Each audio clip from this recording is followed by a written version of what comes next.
बिस्मिल्लाहिर्रहमानिर्रहीम और अस्सलाम वालेकुम। 2 जुलाई और पाकिस्तान में बुध की सुबह। आज की अहम तरीन खबरों में सबसे पहले बिल्ली थैले से बाहर, पाकिस्तान ने अपने एटमी प्रोग्राम और मिसाइल प्रोग्राम को महदूद करने या मुकम्मल ख़त्म करने का इशारा दे दिया। जी हाँ, मुझे अंदाज़ा है कि ये आपको एक बॉम्बशेल स्टोरी की तरह हिट करेगा। बहुत बड़ी मेगा न्यूज़ है। इसका एनालिसिस करते हैं और इसे समझने की कोशिश करते हैं। आप और हम मिलकर इसको एनालाइज करते हैं कि क्या ये फील्ड मार्शल और सदर ट्रंप की होने वाली हालिया मुलाकात का शाखसाना है या रजीम चेंज के वक्त से लेकर अब तक इस सब की प्लानिंग हो रही है। ये मैं नहीं कह रहा, ना ही कोई जराए कह रहे हैं, ना कोई छुपी हुई खबर है, बल्कि पाकिस्तान के फॉर्म 47 के वजीर दिफा ने टेलीविजन पर इसका इशारा दिया है। जी हाँ, मैं बात कर रहा हूं ख्वाजा आसिफ, जो पाकिस्तान के फॉर्म 47 के वजीर दिफा हैं और अक्सर पाकिस्तान के लिए हजीमत का बायस बनते हैं। उन्होंने एक बयान दिया है जिस बयान में उन्होंने टेलीविजन पर वाजे कर दिया कि अमेरिका को तशवीश रहती है कि पाकिस्तान के मिसाइल की रेंज इतनी ना हो कि इसराइल इसके हदफ में आए। पाकिस्तान का मिसाइल प्रोग्राम भारत की हद तक है। हमें अपने मिसाइल की रेंज इस हद तक चाहिए कि हम भारत को निशाना बना सकें। अमेरिका अगर कश्मीर का मसला हल करवा दे तो हमारी दिफा की ज़रूरियात कम हो जाएंगी या ख़त्म हो जाएंगी। मतलब कि हमें इन मिसाइलों की फिर सिरे से ज़रूरत ही नहीं होगी, और मिसाइल नहीं होंगे तो जो एटम बम है उससे हमने खाना तो पकाना नहीं। मतलब जब उसे कहीं लेकर जाने वाले मिसाइल ही नहीं होंगे तो फिर एटम बम भी आपने, जो एटमी प्रोग्राम है उसको भी आपने मुकम्मल तौर पर ख़त्म कर दिया। ये कोई और नहीं कह रहा, ये अब आपके डिफेंस मिनिस्टर जो फॉर्म 47 के हैं वो पाकिस्तान के नेशनल टेलीविजन पर बैठ के कह रहे हैं। आपको अभी भी अंदाज़ा नहीं हो रहा होगा कि ये कहा गया है, तो सुनिए। उनका मेन मकसद यह है कि रेंज जो है वो इसराइल उससे थ्रेटन ना हो।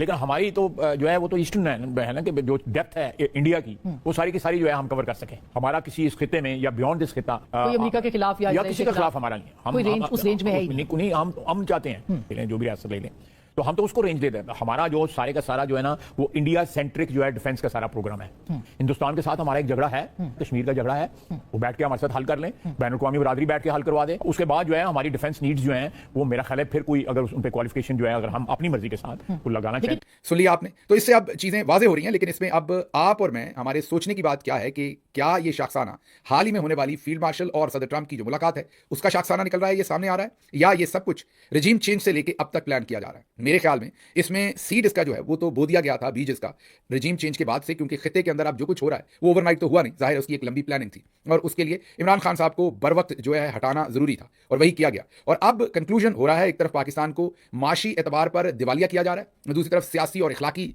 और कानूनी और अदालती साइड के ऊपर भी दिवालिया किया जा रहा है, और जो जमहूरी तौर पर है वो तो पहले ही दिवालिया कर दिया गया है। तो अब आखिरी जो चीज रह गई थी वो जाहिर है हमारा डिफेंस था। और अब जो आपके फॉर्म 47 के डिफेंस मिनिस्टर हैं वो कह रहे हैं कि अगर अमेरिका बहादुर हमारे मसाइल अगर इंडिया से ठीक करवा दे, मतलब कश्मीर पर बातचीत करवा दे, तो हमें मिसाइलों की जरूरत ही नहीं है, फिर मुकम्मल तौर पर हम इन्हें खत्म करने को तैयार हैं। लफ्ज उन्होंने एग्जैक्ट नहीं कहे, जो कहे वो आपने सुन लिए, लेकिन उनका मतलब यही है। अब जरा एक लम्हे के लिए सोच लीजिए कि हम इंडिया के साथ कश्मीर के मसले पर हल क्या चाहते हैं। हम ये नहीं चाहते कि श्रीनगर हमें मिले। जो मौजूदा इनके हालात हैं इसमें ये यही कहेंगे कि जो कश्मीर आपके पास है वो आपके पास, जो हमारे पास है वो हमारे पास। सोचिए अगर सदर ट्रंप पाकिस्तान के एटमी प्रोग्राम और मिसाइल प्रोग्राम को गिव अप करने के आप ये कहिए कि वादे के बाद इंडिया से ऐसा कोई ऐलान करवा भी देते हैं, एज्यूम कर रहे हैं हम कि इंडिया ऐसा ऐलान कर भी देता है, और जब आपके पास एटमी प्रोग्राम और मिसाइल प्रोग्राम नहीं रह जाएगा, क्योंकि इंडिया तो ये नहीं कह रहा कि उसका एटमी प्रोग्राम और मिसाइल प्रोग्राम आपके लिए है, वो तो कहेंगे उन्होंने खित्ते में अपने आप का अपना दिफा करना है। उनका जो प्रोग्राम है मिसाइल प्रोग्राम और एटमी प्रोग्राम, वो उन्हें चाइना के खिलाफ भी चाहिए अपने आप की हिफाजत करने के लिए, और अमेरिका भी जरूर चाहेगा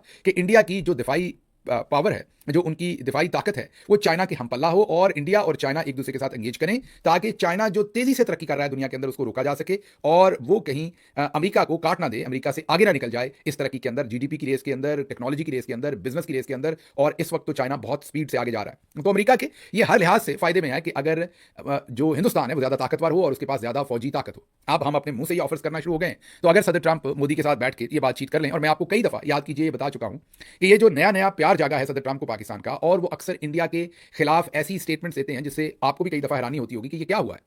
एकदम से सदर ट्रंप इंडिया से निकल के पाकिस्तान के करीब आ गए, तो उसकी असल वजह यही है कि सदर ट्रंप तमाम मैन्युफैक्चरिंग और चीजें आखिरकार चाइना से इंडिया लेके जाना चाहते हैं।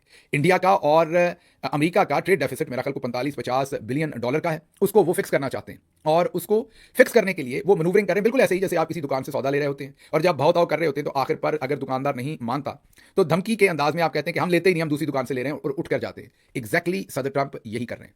उन्हें दूसरी दुकान वाले पर प्यार नहीं आ रहा, मतलब पाकिस्तान पर उन्हें कोई ज्यादा प्यार नहीं आ रहा, वो सिर्फ इंडिया के साथ बेहतर डील करने के लिए वो इंडिया को धमकियां दे रहे हैं। जिस दिन उनकी बहुत अच्छी डील इंडिया के साथ होगी, क्योंकि ये डील कोई 1 साल 2 साल 5 साल की नहीं है, ये लॉन्ग टर्म डील उनको इफेक्ट करेगी। जैसे मैंने आपको कहा कि आने वाले वक्त में वो एप्पल का आईफोन हो या दूसरी तमाम चीजें हो, अभी तो वो कह रहे हैं मैं वहां नहीं बनने दूंगा, लेकिन वो चाइना की बजाय कोशिश तो उनकी है कि अमेरिका में चीजें बने, लेकिन उन्हें भी पता है कि अमेरिका में लेबर की कॉस्ट इतनी है, क्योंकि वो खुद मजदूर की कॉस्ट इतनी है, क्योंकि वो खुद एक बिजनेसमैन है, उन्हें सब अदराक है कि यहां पर मैन्युफैक्चरिंग नहीं हो सकेगी। तो वो ये बयान जरूर देते हैं, जैसे उन्होंने ईरान के खिलाफ बड़े सारे बयान दिए थे, लेकिन बाद में आपने देखा कि वो डील जब मेक करते हैं तो कैसे यूटर्न लेते हैं और पता चलता है। और यूरोप के बारे में भी, दूसरी जगहों के बारे में भी जब उन्होंने सख्त बयान दिए और अखबार नवीसों ने उन्हें काउंटर किया तो उन्होंने कहा ये मेरा डील मेकिंग का तरीका है, मैं सख्त बयान देता हूं तो तभी डील होती है, मेरा डील मेकिंग का बहुत लंबा तजर्बा है, मुझे पता है कब नरम होना है और कब गर्म होना है। तो ये जो हमें अमेरिका के नए नए लव स्टोरी हमारी नई दोबारा से शुरू हुई है और हमें लगता है कि वो इंडिया से दूर चला गया है। अमेरिका असल में, ये मैंने पहले भी आपको एक दो दफा व्लॉग्स में बता रखा है कि जिस दिन ये डील हो गई हमें हमारे साथ जो रवैया है वो बदल जाएगा।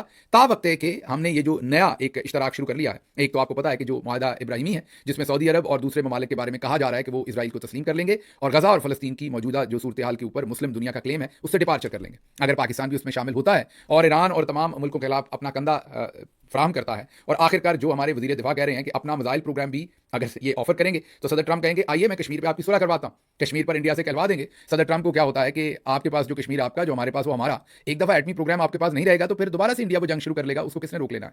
और सबसे बड़ा कांटा अगर आप निकाल देंगे कि वाहिद जो एटॉमिक पावर है जिससे इसराइल को बहुत ज्यादा खदशा है, अगर वो आपने कांटा निकाल दिया उनका तो जाहिर है वो भी खुश और फिलहाल फील्ड मार्शल भी खुश, क्योंकि उनकी जो लेजिटिमेसी है, जो उनको चाहिए कि वो हुकूमत के ऊपर बैठे रहें और प्रलॉन्ग हो उनका इक़्तिदार, वो भी उसके अंदर खुश होंगे। तो ये डेवलपमेंट है, ये सिचुएशन है। ख्वाजा आसिफ का जो बयान है, वैसे तो ये एक अहमकाना सी बातें बहुत करते हैं, लेकिन ये इनका जो बयान है ये सियाको सबाक के अंदर फिट होता है। तमाम चीज़ों को देखने की जरूरत है और मेरे ख्याल में ये बहुत ही सीरियस किस्म की स्टेटमेंट है और इसे हम सबको बहुत सीरियस लेना चाहिए। अगली खबर की तरफ बढ़ते हैं, वो भी इक्वली इंपॉर्टेंट खबर है और वो खबर ये है कि अब मरियम नवाज साहबा के ऊपर तमाम टाउट छोड़ दिए गए। याद कीजिए मैंने 4-5 दिन पहले आपके सामने खबर रखी थी जब टाउट अंसार अब्बासी साहब ने, जर्नैली टाउट, मैं टाउट कह दिया सिर्फ क्योंकि वो सादा टाउट नहीं है, जब उन्होंने खबर दी थी 10 खरब की करप्शन की, तो मैंने आपको बताया था कि अंसार अब्बासी और नून लीग के खिलाफ खबर दे ये कभी नहीं हो सकता, ये खबर जर्नल्स ने दिलवाई है। आज ये साबित हो गया और मैं अभी आपको बताता हूं कि कैसे साबित हुआ। अंसार अब्बासी साहब ने एक कॉलम लिख दिया है, कॉलम ये लिखा है कि सूबा पंजाब का नया नाम मरियम नवाज, पूरा कॉलम लिखा है। और कॉलम किस चीज पे लिखा है आपको पता है कि मरियम नवाज जब तकरीर कर रही थी और उससे पहले उनके हेल्थ मिनिस्टर ने बताया हमें कि जना इंस्टीट्यूट ऑफ कार्डियोलॉजी जो लाहौर में है उसका नाम बदलकर Maryam Nawaz institute of cardiology रख दिया गया था। लेकिन उसके बाद जब तनकीद हुई, दूसरे लफ्जों में आप ये कहें कि जब आप लोगों ने मिलकर वो मैं क्या लफ्ज चले तनकीद ही कहता हूं, जो आप लोगों ने सोशल मीडिया के ऊपर तनकीद की, बैशिंग हुई और जर्नल्स ने एन उसी वक्त बेशुमार टाउट मरियम नवाज पर छोड़ दिए, क्योंकि मैंने उसी दिन कहा था कि हवाएं मुख्तलिफ चल रही हैं। याद कीजिए जब फील्ड मार्शल साहब सदर ट्रंप से मिलकर निकले थे तो मैंने आपको कहा था कि नून लीग का अब शहजादी से बूढ़ी मलका बनने का सफर शुरू होने वाला है। तो ये हमें दोबारा भी नजर आया क्योंकि तमाम टाउट छोड़ दिए गए। मसलन मैं आपके सामने सिर्फ ये अंसार अब्बासी साहब ने कॉलम नहीं लिखा, अगले नाम रखता हूं तो आप हैरान होंगे। मसलन उमर चीमा साहब, उन्होंने भी इस पर तनकीद की है। तलत हुसैन साहब, उन्होंने भी इस पर तनकीद की है। आसमा शराजी साहबा, उन्होंने भी नाम रखने पर तनकीद की है। और अंसार अब्बासी साहब, और वो तो कॉलम लिख चुके हैं, और बहुत सारे लोग हैं जो छोड़ दिए गए हैं। अब आप कहेंगे ये तो करीबी लोग हैं मरियम नवाज के, और ये तो मरियम नवाज को साथ खून माफ करने वाले लोग हैं, ये तो बड़े बड़े कामों के ऊपर मरियम नवाज पे तनकीद नहीं करते, एक इंस्टीट्यूट का नाम रखने पे। और यहां आपको मैं ये वाज़ेह तौर पर बता दूं कि मरियम नवाज ने कम से कम 10 ऐसे प्रोजेक्ट हैं पंजाब में 1 साल के अंदर जिनका नाम अपने वालिद के नाम पर रखा, वो सरगोदा में हो या डिफरेंट जगहों पर प्रोजेक्ट हो या लाहौर के अंदर एक मेडिकल सिटी बनाने का प्रोजेक्ट हो, और कम से कम 25 प्रोग्राम्स का नाम अपने नाम पर रखा। तो ये टाउट पहले क्यों नहीं बोले? और इसके साथ साथ ये टाउट्स जो हैं ये इस चीज के ऊपर खुश भी हैं और प्रोटेक्ट भी करते हैं और प्रोजेक्ट भी करते हैं मरियम नवाज को, उसको 7 सीटें जीतने के बावजूद पंजाब की जाली हुकूमत दी है। मतलब उसे एक मैंडेट ना होने के बावजूद मुल्क का सबसे बड़ा सूबा उस नालायक फेल शुदा, मीन 12वीं जमात या चले 13वीं जमात की फेल शुदा स्टूडेंट के हाथ में दे दिया गया, और ये सब उसे सपोर्ट करते रहे। ऐसे ही है जैसे कोई शख्स कत्ल करे और आप उसके इकदाम कत्ल को सपोर्ट करें, कत्ल करने के बाद जब वो बाहर निकले तो निकलता हुआ वहां एक ग्लास तोड़ दे और आप ग्लास तोड़ने के ऊपर उसके ऊपर तनकीद करें। ये बिल्कुल यही कर रहे हैं ये लोग। या आप जाते हुए चिप्स का पैकेट भी साथ उठा के ले जाए जहां पर आपने कत्ल किया, और कुछ लोग खड़े होकर कत्ल पर आपके साथ खड़े हो जाए, आपकी सफाइयां पेश करें, बताएं लोगों को कि देखें मरियम नवाज कितना बेहतरीन सूबा चला रही है, आपकी तारीफों के कलाबे में लाएं, और जाते हुए कहें कि ये जो ग्लास तोड़ा है ये बहुत बुरा किया है। मतलब एक शख्स जिसके पास मैंडेट नहीं, उसके पास सबसे बड़ा सूबा है, वो बड़ा जुर्म है। या इंस्टीट्यूट का नाम रख लेना, और नाम तो उन्होंने 25 और मनसूबों पर भी रखे, 10 मनसूबों पर अपने वालिद के रखे। फिर ये उमर चीमा, फिर ये आसमा शराजी, तलत हुसैन, अंसार अब्बासी, ये वाले सारे जो टाउट हैं ये एकदम से क्यों पड़ गए, और इनमें से ज्यादातर तो उनके घर के टाउट है। तो अब आप समझ लीजिए कि लार्जर लेवल के ऊपर गेम और चल रही है। अब आप कहेंगे कि ये हतमी लड़ाई है, जरूरी नहीं है। ये वैसे ही होता है कि दफा भाव ताव करने के लिए, प्रेशर डालने के लिए, जैसे सदर ट्रंप डील मेकर हैं, उन्होंने जिससे डील करनी होती है, जैसे मैंने आपको बताया कि इंडिया से वो लड़ाई नहीं लड़ना चाहते, वो अच्छी डील चाहते हैं। अच्छी डील लेने के लिए वो उन्हें दबा रहे हैं, जैसे वो कनाडा को दबाते हैं, जैसे वो यूरोपीय यूनियन को दबाते हैं, ये उनका तरीका है। बिल्कुल हमारे जर्नल्स भी यही कर रहे हैं कि वो नून लीग को आप दबाएंगे और इनसे मर्जी के मजीद गंदे काम करवाएंगे, और उन गंदे कामों में ये मिसाइल प्रोग्राम, एटमी प्रोग्राम, इजराइल को तस्लीम करना, ये तमाम चीजें उसके अंदर शामिल हो सकती हैं, और बहुत कुछ भी हो सकता है। हमें क्या पता, यही तो वजह है जब गैर जमहूरी लोग जिनके पास अवाम का मैंडेट ना हो वो चुपके से जाके खुफिया मीटिंग्स करते हैं, तो फिर वही रिजल्ट आता है जो लेट प्रेसिडेंट या late chief of army staff general Musharraf ने जो तमाम मुआहदे किए थे, याद कीजिए, वही उसी तरह के फिर खुफिया मुआहदे होते हैं जो मुल्कों के कभी भी फायदे में नहीं होते। अच्छा, ये टाउट छोड़ने का काम यहीं पर नहीं हुआ। और भी बहुत कुछ हुआ। अगली खबर अगर हम देखें तो उसमें भी हमारे लिए बहुत ही इंटरेस्टिंग डेवलपमेंट हो रही है। वो खबर है कि अब पहला फतवा आ गया है। जी हाँ, चौधरी उस्मान जिसने कुरान करीम के ऊपर हाथ रखकर झूठ बोला और कुरान करीम की बेअदबी भी की, झूठ भी बोला। अब इसमें दो एरियाज है। एक एरिया इसमें यह है कि उसने कुरान करीम की वीडियो जारी की और कहा कि मैं इमरान खान के साथ रहूंगा, उनके हुक्म का पाबंद रहूंगा। उन्होंने इस्तीफा दिए बगैर उसी सीट के ऊपर वोट भी दे दिया इनको 26वीं तरमीम में, और अब नून लीग में शमूलियत भी कर ली। तो कुरान करीम की उन्होंने तोबा नौज़बिल्लाह तौहीन भी कर दी और वादा भी तोड़ दिया। तो 62-63 में तो वो आ गए, उनके ऊपर तो नाअहली लग सकती है। दूसरी तरफ गौर कीजिए कि जिन्होंने उन्हें अपनी जमात में शामिल करवाया या जिन्होंने उनसे वोट लिया, उन्होंने भी एक गैर शरई या जिसको जो भी कहना है आपने से गैर अखलाकी कहना है, मैं कोई मजहबी स्कॉलर तो नहीं हूं, लेकिन कुरान करीम की ये जो तौहीन की गई है उन्होंने भी एक्सेप्ट किया। वो भी जैसे रिश्वत देने वाला और लेने वाला, चोरी करने वाला और चोरी का माल खरीदने वाला दोनों जिम्मेदार होते हैं, ऐसे ये चोरी का माल खरीदने वाला भी जिम्मेदार है, जिसमें फील्ड मार्शल साहब भी हैं और मौजूदा रजीम भी है। अब महेंद्र सिंह जो पाकिस्तान तहरीक इंसाफ के इंपॉर्टेंट मेंबर हैं, माइनॉरिटी के MP है, उन्होंने सिख बरादरी से उनका तल्लक है, सिख मजहब से, उन्होंने बहुत बड़ा सवाल उठाया है पाकिस्तान के तमाम मुसलमानों से कि अगर कोई माइनॉरिटी में से, कोई अकलियत में से कुरान करीम के बारे में उस पर झूठा इल्जाम भी लग जाए तो आप लोग उसे लटका देते हैं, आप उसकी तबाही कर देते हैं। अब आपके अपने एक मुसलमान भाई ने अललान वीडियो मैसेज के अंदर कुरान करीम की तौहीन किया तो सब खामोश हैं। तो सब खामोश नहीं रहे महेंद्र सिंह साहब, आपने ये सवाल उठाया, बहुत उम्दा किया, और इसके बाद पहला जो फतवा आया है सामने वो कारी हनीफ कुरैशी साहब का आया है। उन्होंने कहा है कि ये इन्होंने गुनाह कबीरा किया है और इन पर इसका सख्त अजाब होगा, और इन्होंने ये कुरान करीम की भी तौहीन की है, और उन्होंने कहा कि बिल्कुल ये मुनाफिक है और इस्लाम में मुनाफिक की बहुत बड़ी सजा है। ये पहला फतवा है जो कारी हनीफ साहब ने इनके बारे में जारी किया है। उसके साथ साथ उन्होंने ये भी कहा कि इन पर 62-63 के तहत कार्रवाई होनी चाहिए। लेकिन सिर्फ ऐसा नहीं हुआ, यही काम नहीं रुका। एक तरफ कारी हनीफ हैं जो अक्सर इंडिपेंडेंट अपनी स्टेटमेंट्स देते हैं और खासकर इंडिपेंडेंट उलमा कराम में उनका जिक्र होता है, मैं उनका बड़ा एहतराम करता हूं। दूसरी तरफ कामरान शाहिद साहब जो जनरल्स के बहुत करीब हैं, GHQ के बहुत करीब हैं, ISPR के बहुत करीब हैं, उन्होंने भी इसके ऊपर खूब मलामत की है, जानते हुए भी कि ये अरेंजमेंट फील्ड मार्शल साहब ने किया है। अच्छा, कामरान शाहिद साहब हमारे दोस्त हैं, वो बहुत ही इस चीज में इंटेलिजेंट हैं कि जो सारा बुरा काम जनरल साहब ने किया होता है वो भी नून पे डाल देते हैं। उनको ये पता है कि किसको टेलीविजन पर बैठकर बुरा कहना है और किसको नहीं कहना। जिसको नहीं कहना उस तरफ को वो जाते ही नहीं है, बड़े समझदार हैं, उस तरफ को उनकी तोप का रुख उस तरफ को होता ही नहीं है, उसमें स्पेस ही नहीं है। जैसे आपका जिपर होता है ना जैकेट का, वो एक जगह पर जाके रुक जाता है, उससे नीचे जा ही नहीं सकता। तो कामरान शाहिद साहब का जिपर वहां रुक जाता है, उससे आगे जा ही नहीं सकता। लेकिन जो दूसरी साइड है उनकी शामत हो ना हो, उनकी वो शामत निकाल देते हैं। अब सबको पता है कि चौधरी उस्मान से ये जो कुरान करीम का ये सारा मामला है, इसके ऊपर इनसे जो डिफाइंस कराई है वो जाहिर है कि वो जनरल्स के कहने पर की है, वो नून लीग के कहने पर तो नहीं हुई, लेकिन उन्होंने बैशिंग नून लीग की है। तो फिर मैं ये सारी स्टोरी क्या बन रहा हूं आपके सामने, वापस आपको कनेक्ट करूंगा ऊपर जो अंसार अब्बासी साहब की स्टोरी है और पहले 10 खरब करप्शन की स्टोरी है कि ये अब जनरल साहबान जो हैं वो अपने प्यारे जो एंकर्स हैं उनको छोड़ रहे हैं। अब आप कहेंगे मैं थोड़ी सी मुनाफिकत कर रहा हूं, बाकियों को मैंने टाउट कहा है, कामरान शाहिद को नहीं कहा। कामरान शाहिद एक तो शक्ल से बहुत खूबसूरत है, इसलिए मैं उसे टाउट नहीं कहता, और मुझे उम्मीद है कि किसी न किसी दिन सीधे रास्ते पर आ जाएगा। ये सख्त अल्फाज इस्तेमाल नहीं कर रहा, वरना काम उन्होंने कोई काम नहीं कर रखे। जराइम उनके भी जो ये सहाफत के जराइम है वो बहुत बड़े हैं, लेकिन चलें पुराने वक्त में कभी उनके साथ चाय का कप पिया हुआ है तो मैं उस चीज़ का ख्याल रखते हुए ये सख्त लफ्ज़ उनके लिए इस्तेमाल नहीं कर रहा, लेकिन कम अज़ कम मुनाफिकत नहीं कर रहा। आपके सामने मान रहा हूँ कि उनके बारे में ये लफ्ज़ मैंने इस्तेमाल नहीं किया, इस उम्मीद से कि आज नहीं तो कल वो अपना किबला दुरुस्त इस सिमत में करेंगे और अल्लाह से माफी मांगेंगे कि वो क्या करते रहे। आगे चलते हैं, अगली खबर जो आपके सामने रखनी है, ये तो सब हो गया। अब एक अंसार अब्बासी साहब ने और स्टोरी की है, लेकिन उस स्टोरी से पहले एक और काम हुआ है। वो काम ये हुआ है कि जो हमारे बहुत ही मोहतरम बैरिस्टर सैफ साहब हैं, उन्होंने पार्टी के अंदर की बात, उन्हें अचानक हुक्म दिया गया कि आप मीडिया पर चले जाएं और आप पार्टी के अंदर के खिलाफात को मीडिया पर ले आए। तो उन्होंने मीडिया के ऊपर आकर कहा कि जुनैद अकबर अगर इमरान खान की दी हुई जिम्मेदारी पूरी नहीं कर सकते तो वो घर बैठ जाएं, इस्तीफा दे दें, मीन हमला आवर हो गया जुनैद अकबर पर। अब आप ये समझ लीजिए कि जो बैरिस्टर सैफ हैं वो जाहिर है KP गवर्नमेंट के भी वो रिप्रेजेंटेटिव हैं और अली अमीन गंडापुर साहब के भी। अब बैरिस्टर सैफ साहब किन के करीब हैं ये सबको पता है। तो बैरिस्टर सैफ साहब हमला आवर हो गए जुनैद अकबर साहब के ऊपर। एंड उसी दिन एक खबर आई और वो खबर मुस्बत खबर है, लेकिन उसको ट्विस्ट किया एक और टाउट, जर्नैली टाउट जो अंसार अब्बासी हैं उन्होंने। वो खबर ये है कि जो कोट लखपत जेल में हमारे बहुत ही मुअज़्ज़ज़ लीडरान कैद हैं, जिसमें शाह महमूद कुरैशी साहब हैं, जिसमें यास्मीन राशिद साहबा हैं, जिसमें उमर चीमा हैं, जिसमें मियां महमूद रशीद हैं, सेनेटर इजाज़ चौधरी हैं, अगर मैं कोई नाम मिस कर गया हूं तो मेरी माजरत उस पर। और इन लोगों ने एक खत लिखा है और खत ये लिखा है कि मुज़ाकरात होने चाहिए, और खत में ये भी लिखा कि हमें इमरान खान साहब तक रसाई दी जाए, हम मुज़ाकरात करना चाहते हैं। अब आपने जरा गौर करना है सारी बात के ऊपर। अब ये लीडर इमरान खान को माइनस करने की बात तो नहीं कर रहे, ये तो एक अच्छी बात कर रहे हैं। जैसे आपको पता है कि पाकिस्तान तहरीक इंसाफ की जो लीडरशिप बाहर है, जेलों में नहीं है, उन्होंने भी माजी में इमरान खान साहब के साथ जेल में मुलाकात करके आजम सवाती साहब हों या हमारे असद कैसर साहब हों या दूसरे तमाम जो मोतबर लोग हैं, उन्होंने बार बार मुज़ाकरात की तरफ बात की और उनको इजाजत भी मिली और उन्होंने मुज़ाकरात के अंदर पेशरफ भी की, कमेटी भी बनी थी, याद कीजिए वो सब कुछ। तो वही बात इन लीडर्स ने दोबारा की है कि हमें इमरान खान साहब तक रसाई दी जाए ताकि मुज़ाकरात की बात हो। लेकिन अंसार अब्बासी साहब ने इस पर स्टोरी ये की कि PTI के अंदर लड़ाइयाँ हो गई हैं और जो कोट लखपत के अंदर लोग हैं उन्होंने कह दिया कि हमने तो करने हैं मुज़ाकरात, और इमरान खान से उन्होंने एक किस्म की बगावत कर दी। ये रंग दिया है जर्नैली टाउट अंसार अब्बासी साहब ने। अच्छा, अब शहबाज शरीफ दूसरी तरफ कह रहे हैं कि आइए मुज़ाकरात करें। अब इस सबको मिला लीजिए, तो क्या ये मुज़ाकरात की दागबेल जो शहबाज शरीफ डाल रहे हैं, दूसरी तरफ बैरिस्टर सैफ साहब का बयान, तीसरी तरफ अंसार अब्बासी साहब की स्टोरी, और जो एक जेन्युइन एफर्ट है जेल में बैठे हुए लीडर्स की उसको ट्विस्ट करना, क्या हुकूमत इसमें से कोई ऐसा मुज़ाकरात का माहौल बनाकर ऐसा माहौल कोई आप ये कहें कि प्रोजेक्ट तो नहीं करना चाह रही जिसके अंदर ये खुद डील करेगी, और वो डीलें मैंने आपको बता दी, वो इसराइल वाली भी हो सकती है, ईरान वाली भी हो सकती है, अब तो एटमी प्रोग्राम और मिसाइल प्रोग्राम की भी हो सकती है, और कश्मीर की भी हो सकती है।